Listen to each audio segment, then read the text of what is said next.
At the time, you're in college, you're scared, you're a little concerned about like, am I gonna find a job? Right. What's the job market look like? There's a little bit of pressure.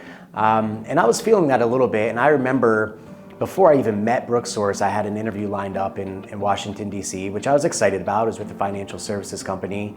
And I drove, 4.5 hours down there. I think I left Penn State around, I don't know, maybe 3 or 4 in the morning. Jeez.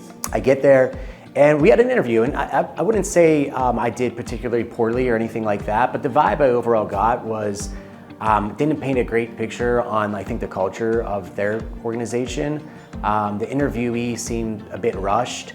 I remember it ending exactly when it was supposed to end. I didn't really get a chance to ask a lot of questions. And I walked out feeling pretty defeated. And you're already putting pressure on yourself. You walk out and you're like, this isn't the right opportunity. I was really looking forward to it.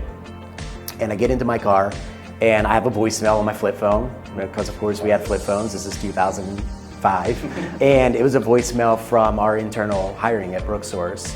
Come join an IT services company. I had already worked in the industry, in the staffing industry, so I kind of already knew a little bit. Like, I was actually shocked that a IT services company, something I was familiar with, was calling, because I didn't really think about that as a career at the time. And so I called my sister, who had worked in the industry. Of course, we didn't have the internet on our phone, so I called her and I said, hey, can you check out this company? Yeah, do a little research, I'm gonna drive back. And she told me, hey, it's legit. It looks like it could be a smaller startup, something you get to be a part of. Something that you can use your experiences that you had in your internships and make an impact.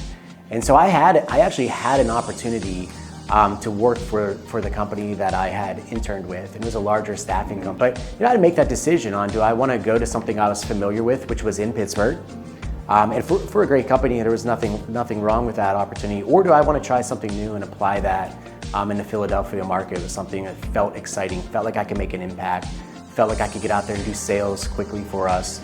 And when that experience with Jonathan and everybody else that I met, I think just solidified that was the move I wanted to make. And the leap to Philadelphia is step away from home and my comfort zone a little bit. But those are things I've always thrived on, was getting out of my comfort zone a little bit.